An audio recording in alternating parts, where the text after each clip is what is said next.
नमस्कार दोस्तों, एग्जाम तैयारी यूट्यूब चैनल पर आप सभी का स्वागत है। दोस्तों आज है 18 जून 2021 और आज के जितने भी करंट अफेयर्स के क्वेश्चन बनते हैं इस वीडियो में हम लोग देखने वाले हैं। तो चलिए हम लोग देर ना करते हुए चलते हैं पहले क्वेश्चन की ओर। दोस्तों सभी क्वेश्चन बहुत ही इंपॉर्टेंट है, तो सभी क्वेश्चन को आप जरूर देखिएगा, वीडियो में शुरू से अंत तक बने रहिएगा। चलिए पहले क्वेश्चन की ओर चलते हैं। पहला क्वेश्चन कहता है, केंद्र सरकार ने हाल ही में उर्वरक सब्सिडी के लिए कितने करोड़ रुपए की मंजूरी दे दी है? तो इसका जवाब हो जाएगा 14,775 करोड़ रुपए। जी हाँ, option number B right answer. दोस्तों केंद्रीय मंत्रिमंडल ने डीएपी और कुछ अन्य गैर यूरिया उर्वरकों की सब्सिडी में कुल 14,775 करोड़ रुपए की बढ़ोतरी की, ताकि आयात की बढ़ोतरी लागतों के बावजूद किसानों को खाद सस्ते में उपलब्ध होती रहे। और मंत्रिमंडल ने डीएपी उर्वरक पर सब्सिडी दर 700 रुपये प्रति बैग बढ़ा दी है। कितना रुपये? 700 रुपये प्रति बैग बढ़ा दी है। और डीएपी के हर बैग की कीमत अभी 2,400 रुपये कर दी गई है। ठीक है, तो कितने सब्सिडी बढ़ा दी गई है? प्रत्येक बैग में 700 रुपये सब्सिडी बढ़ा दी गई है। और टोटल की बात करें तो टोटल 14,775 करोड़ रुपये की बढ़ोतरी की गई है। चलिए नेक्स्ट सवाल देखते हैं।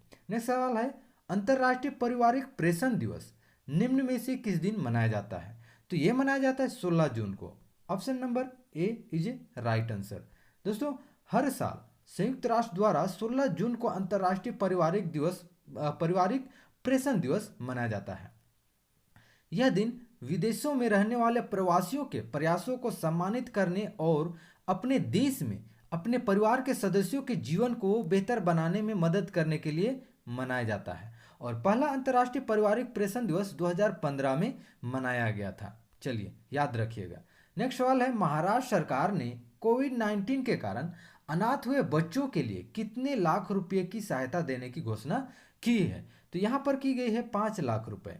ऑप्शन नंबर डी सही जवाब हो जाएगा। दोस्तों हाल ही में जो महाराष्ट्र की महिला व बाल विकास मंत्री यशोमती ठाकुर ने कहा कि राज्य सरकार कोविड के कारण अनाथ हुए बच्चों के लिए 5 लाख रुपए की सहायता देगी, जिन बच्चों के माता पिता में से किसी एक को खोया है।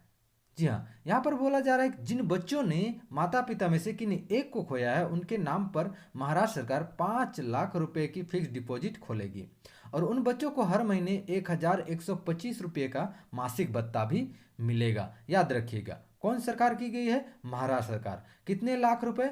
5 लाख रुपए। चलिए नेक्स्ट सवाल देखते हैं। यूनाइटेड किंगडम और किस देश ने 15 जून 2021 को एक मुक्त व्यापार समझौते पर हस्ताक्षर किए हैं? तो ये किए हैं Australia. Option number C is a right answer.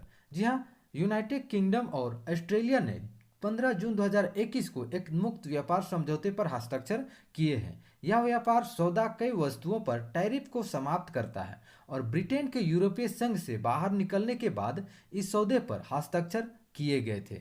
और इस सौदे के साथ यूनाइटेड किंगडम दुनिया भर में संबंधों का विस्तार करने का प्रयास कर रहा है। चलिए नेक्स्ट सवाल देखते हैं। नेक्स्ट सवाल क्या कहता है, अमेरिका के राष्ट्रपति, जी हाँ, अमेरिका के राष्ट्रपति जो बाइडेन ने कनेक्टिकट के संघीय न्यायाधीश पद के लिए निम्न में से किस भारतीय अमेरिकी अधिवक्ता को नामित किया है? तो यह किया गया है सरला विद्या नगाला को। Option number B is a right answer.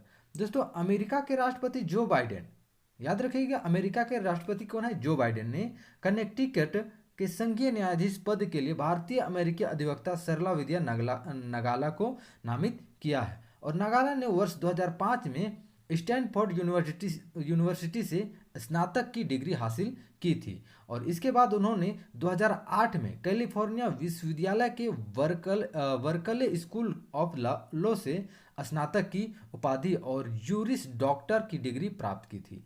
और इसके बाद उन्होंने अपना career US court of appeals में जज सुसान ग्रेबर के तहत एक लॉ क्लर्क के रूप में शुरू किया।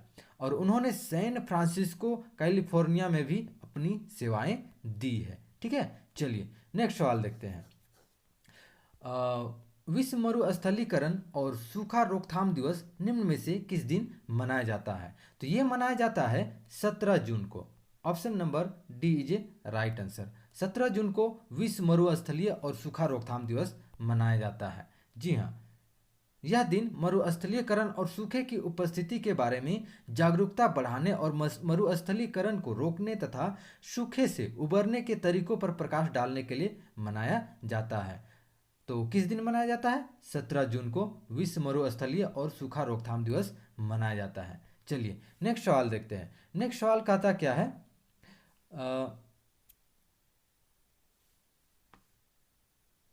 नेक्स्ट सवाल कहता है, भारतीय मूल के किस अमेरिकी नागरिक को माइक्रोसॉफ्ट कंपनी ने अपना नया चेयरमैन नियुक्त किया है? भारतीय मूल के किस अमेरिकी नागरिक को माइक्रोसॉफ्ट कंपनी ने अपना नया चेयरमैन नियुक्त किया है? तो ये किया गया है सत्या नडेला को।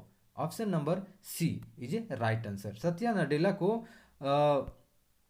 भारतीय मूल के अमेरिकी नागरिक को माइक्रोसॉफ्ट कंपनी ने अपना नया चेयरमैन नियुक्त किया गया है। किसको? सत्या नडेला को। जी हाँ दोस्तों, सॉफ्टवेयर बनाने वाली दुनिया की सबसे बड़ी कंपनी माइक्रोसॉफ्ट है और इन्होंने सत्या नडेला को चेयरमैन नियुक्त किया है। और भारतीय मूल के नडेला पिछले 7 साल से कंपनी के सीईओ हैं और सत्या नडेला के कार्यकाल के दौरान माइक्रोसॉफ्ट के शेयरों की कीमत में 7 गुना से अधिक इजाफा हुआ और कंपनी का market cap 2 lakh crore dollar के करीब पहुंच गया है। ठीक है, चलिए नेक्स्ट सवाल देखते हैं। नेक्स्ट सवाल कहता है, केंद्र सरकार ने आर्डिनेंस फैक्ट्रियों को लेकर 200 साल पुराने किस बोर्ड के पुनर्गठन के लंबित प्रस्ताव को मंजूरी प्रदान कर दी है? तो ये की गई है आयुष निर्माण बोर्ड। जी हाँ दोस्तों, आयुध निर्माण board. Option number A is a right answer. अगर बात करते हैं केंद्र सरकार की, तो केंद्र सरकार ने नीतिगत सुधार की दिशा में बड़ा कदम उठाते हुए लगभग 200 साल पुराने आयुष निर्माण बोर्ड यानी OFB के पुनर्गठन के लंबित प्रस्ताव को मंजूरी दी। इसके तहत बोर्ड को 7 अलग अलग कंपनियों के में बदला जाएगा ताकि काम में जवाबदेही बढ़ सके।